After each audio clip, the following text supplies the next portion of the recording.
At saka yung mga yung ina-order sa amin ng mga downline. Nag-concentrate kami Doc sa network. Siya sa network. Sa network. Doc, kasi ganito lang kasimple Doc.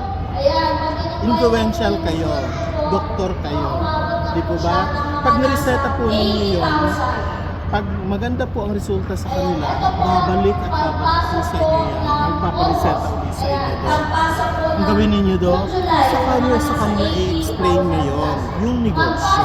Okay, you start with your friends, Doc, na mga Oo, mga doctors Doc. Nire-reject daw po Kahit siya. ako yung partner ko mag-opera, Doc. Ubi kasi ako, Doc. Ubi ka rin, Doc. I am po. Yung partner ko mag-opera, hanggang ngayon hindi siya member. May ganun po Pero may talaga, mga no? partner din ako na ano talaga, corporate package siya agad, family package siya agad, madami. Kaya yun meron talagang ayaw na ayaw. Doctors na ayaw Sa amin Pero yung halos lahat. Halos lahat na Doc, members na. Kaya swerte ng members, kaya malakas kami sa yung dyan, kaya sa Founder Reseta, mabilis ang pagbili niya ng products. Product movement, babili, reorder. Oo, every month million kasi Grabe. prescribing. Most of us are prescribing. Kasi Hindi, diba, hindi mo yung naman sa- Doc mape-perfect Doc na lahat ng tao, lahat ng doctors na member mo, hindi mo naman sasabi sa kanila, Doc, mag-order ka ng ganito kalaki. Hindi po ganun. Ang sa kanila Doc, kung ano yung best selling sa kanila. For example, yung kasama yung best friend yung Dr. Doc, OB din. Malakas siya Doc sa Fern D. Okay? So, meron din siyang konting Fern Active.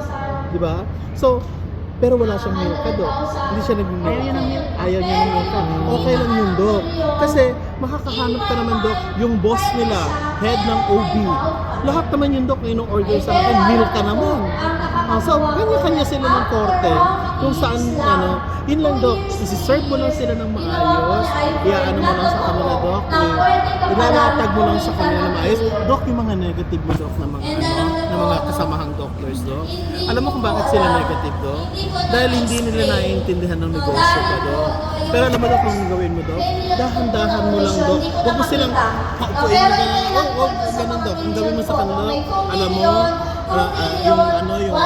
yung products namin, nasa means na talaga. By September Doc, lalabas talaga Doc ang means na magsi-circulate na sa Pilipinas Doc. iPhone product ang Ako yung lecture ko Doc, ginawa ko talaga siya na clinical practice guide. Ay yung tawag dyan, yung sa College of Family Physicians, yung lahat mga researches, lahat nag-attend ako ng convention na may vitamin D, kaya picture ko na kagad, incorporate ko na kagad sa cancer, sa OB, sa lahat. Incorporate kasi pag may base na siya sa studies, wala na talaga silang bigyan kita ng lecture ko Thank you, Doc. Slide. kasi naka doon lahat Doc. Naka-incorporate lahat Studies ng kasi siya doon. Tapos pwede ka lang halimbawa, small group ka sponsor ka ng lunch. Lecture muna. RTD. Pero ako kahit hindi na namin mapalaman Kailangan mo lang kayo. Pwedeng i-revive ang RTD. po, mag-attend ng mga medical mission. Bago po kunyari, mag-bong Yes, pwede yun Doc. Ang sarap ko nga Doc may scanner ka. Magkano bili ko Doc? 146 sa downline ko po. Kay Doktora Nanette. Kay Doc Nanette. Kay Doc Nanette. Nanette. Nanette. Salamatin. 146. Pwede po sa sa buntis yung po. Talaga Doc? Magagamit mo yun Doc. Halimbawa Doc, mag-grupo ka Doc ng mga women sa ganon. Tapos bone scan mo sila. Tapos lecture muna bago bong senior daw. Maka-identify ka naman, maka-identify ka sino na kailangan, sino ang maka-afford ng ganitong package, Yes. Doc, may question po ako. Kasi si Doc medyo, dun sa nabasa po kasi ni Doc, hanggang 2,000 IU po ang vitamin D lang na ibibigay. Actually, Doc, sa adult, 2,000 to 4,000 IU. Pero kung may mga active ka na mga sakit, for example, Doc, asthma and exacerbation, for example, pneumonia na ongoing na infection, dengue, very anti-inflammatory siya. You can increase up to 10,000 IU. Pag gumaling na siya, balik ka sa 2 to 4. Kasi if you research, ang toxic dose niya naman is 60,000 IU. Ang layo do. Kahit sabihin mo A day, maximum. A day. Kahit sabihin mo pa, Dok, na fat soluble vitamin siya, kahit i-research mo pa, toxic dose of vitamin D3 is 10,000 IU a day. Sa kailangan kung itatest. Hindi, kasi Dok, ang 2,000 to 4,000 IU, mostly sa Pinoy, Dok, most of us, Bagsak. vitamin D deficient. Sabi ng ibang doktor, hindi naman kailangan niya kasi maaraw naman dito. Yung No. init, ang tawag. Ganito. Meron ako isang downline, dermatologist siya. Siya mismo ang pumunta sa akin. Sabi niya, June, galing ako sa lecture June ng convention ng derma. Ang lecturer namin is Vitamin D. German doctor. Sabi niya, the 6 o'clock, the 7 o'clock, the 8 o'clock na init is very inadequate. Sabi niya, ang kailangan ng optimum level na kaya dapat makuha ng katawan natin is the midday na sunlight. That's 10 o'clock to 2 o'clock. 10 to 2. Naked. Bago mo makuha siya 2,000 to 4,000 IU. That is why, kaya para mga parang nakahubad. Because they understand na kailangan hubad ka para ma-absorb. The same way sa mga baby natin, Dok, di ba? Inuhubaran talaga sila na parang ganon.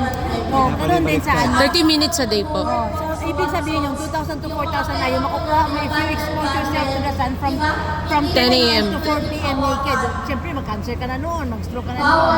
So even ang mga farmers natin na nagpapa-expose sa init because may sombrero sila, naka-long sleeve sila, inadequate pa rin ang vitamin D. Naka-sunscreen, wala pa rin po. Guilty ang mga doctors niyan, pati ang pharmaceutical companies guilty because noong unang panahon nakala natin you only need vitamin C. Vitamin C, vitamin A, vitamin E. Ang D neglected because Pinas na mainit. May araw na. But during the time of pandemic, US and European countries, rich man sila, lahat sila kinuha ng vitamin D level.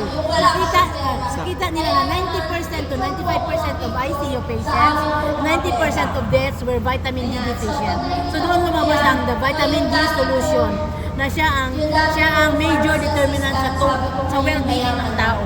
Sa PGH, Doc, may slide ako. Gynae onco, yung mga cancer patients nila. Once nag-positive ka sa mga cancer na mga sakit, kinukunan nila ng vitamin D every 3 months because mas mabilis mamatay ang mababang vitamin D. So, ginagamit na siyang routine. Ang laboratory naman is 3,000 plus. So, pwede nila hindi magpa-check. Mag-maintain lang talaga sila 2,000 at least 2,000. Sa pedya, Ang pedya, Doc, ang parang 400. 400. Ang ginagawa ng pedya, kung 2 years old, pwede na siya sa isa.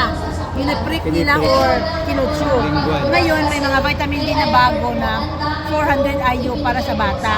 Tapos, ang ginagawa naman ng ibang pedya na gumagamit ng Ferndip, piniprick nila. So, Every other i-prick mo day. siya ng needle. Ang isang soft gel, 5 patak. Ah, 5 patak, that's 200. Tama yung ginawa. So, pwede ka prick 2 drops. Tago mo, another 2 drops ka na. Tapos ito ang ginagawa, Dok, ng ibang petya. Every other Ito, day? Tinuro ng mga pediatrician. Pagka nagpapasuso, sa nipple inilalagay. Oo. Or sa drinks, even sa drinks. Or sa teaspoon, nilalagay na doon para pag inabot, sa bata, na ando na makuha na naman. Pero kasi wala naman siyang lasa eh. Wala daw. Kaya pwede siyang ipatak na Yes, lang. pwede. Parang yung mga... Actually, kung sa bukid doon kasi, close ang mga doctors. So, once na trusted ka nila, alam nila na binasa mo yan, anong study ka niyan, everybody respects everybody. So, wala nagki-question. So, for example, yung pedya namin, pag may sakit ka, 6 years old ka, they give as high as 2 soft gels 3 times a day. Sa mga bata, from 5 years old until 12 and up. Pero pag gumaling na, bumabalik sila sa 1 to 2. Kaya mababa, Dok, yung Wala na kaming death ng mga dengue, Dengue. Dok. Ay, ang galing. Why? Because everybody's using it. Hindi lahat nanginegosyo. Ang galing. Hindi lang at hysteria ang nanginegosyo. Dadalo lang. Everyone is prescribing. Kasi Pero sa dengue, mas higher dose. oh yes, Dok, alam mo, Dok. Kung mataas, Any- kung mababa ang platelet lalo, no? Oh, any na acute illness, na gusto mong gumaling. Ubo, sipon, pneumonia, asthma, dengue, hypertension na uncontrolled, diabetic na uncontrolled. Pwede mong taasan. Then pag gumaling na, balik ka sa normal. Kung bagsak pa ang platelet. Yung taas nyo, Dok, ano Kumbaga, Dok, usually po? timpla-timpla siya. Hindi siya exactly the same ang dose. May tipeng, may tipeng. Unless healthy ka. Pakitaan mo sila ng malaking resulta para later on. 2 weeks na nag-uubo. Almost 1 month. 1 month ba? Kaya sabihan ka ng mga gamot, naisip niya, ay